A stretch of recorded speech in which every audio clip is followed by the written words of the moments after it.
Regardons Philippiens chapitre 4, verset 13. Il est écrit, « Je puis tout par celui qui me fortifie. »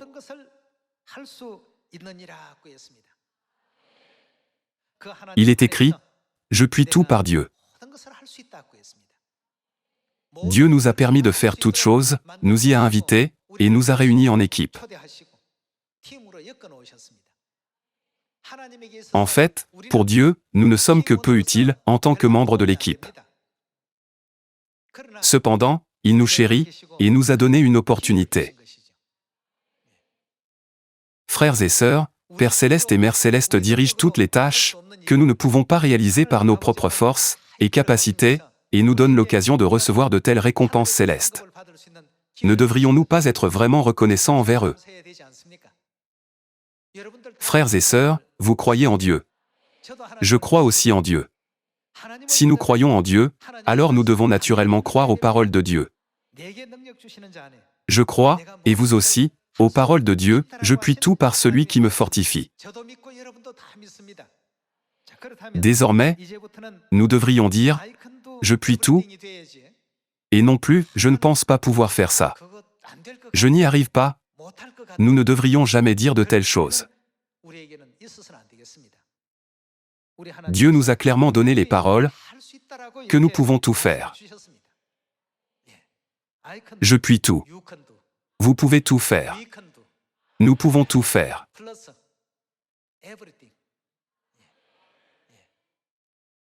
À quel point sommes-nous vraiment heureux et confiants lorsque nous croyons en cela?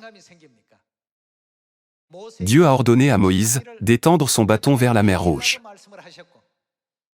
À Josué, il a simplement ordonné de marcher autour de Jéricho 7 fois pour la conquérir.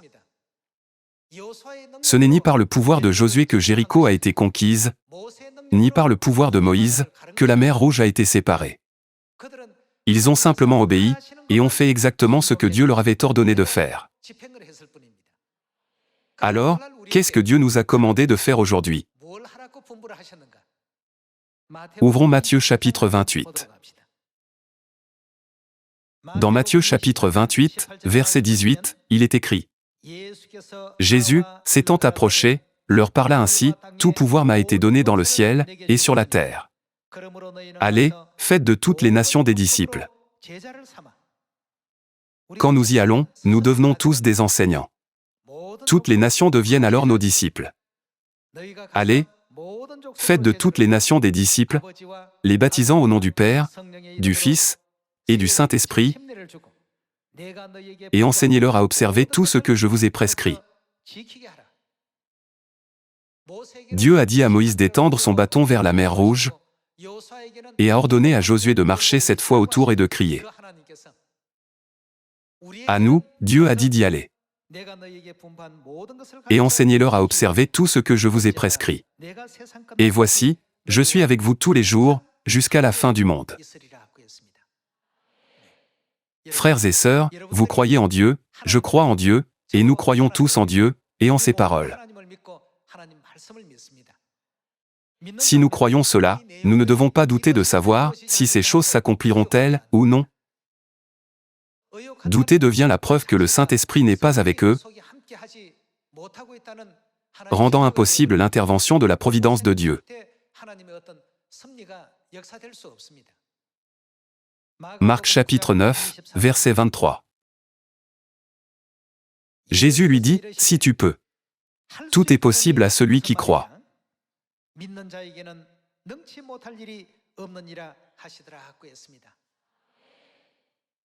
Dans les affaires que nous entreprenons avec foi, des résultats favorables suivront, tandis que dans celles entreprises sans foi, des conséquences négatives s'ensuivront inévitablement. Il n'y a rien que nous ne puissions pas faire lorsque nous avançons avec foi. Dieu nous permet de tout faire. Frères et sœurs, tout est accompli par la puissance de Dieu, qui a fourni la manne dans le désert, et par la force de Dieu, qui a séparé la mer Rouge.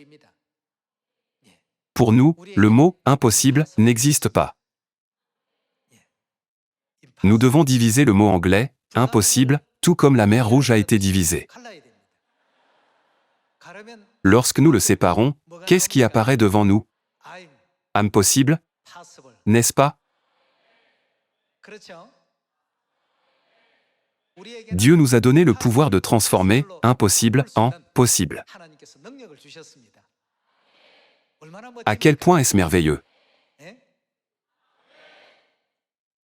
Tout est possible en Dieu.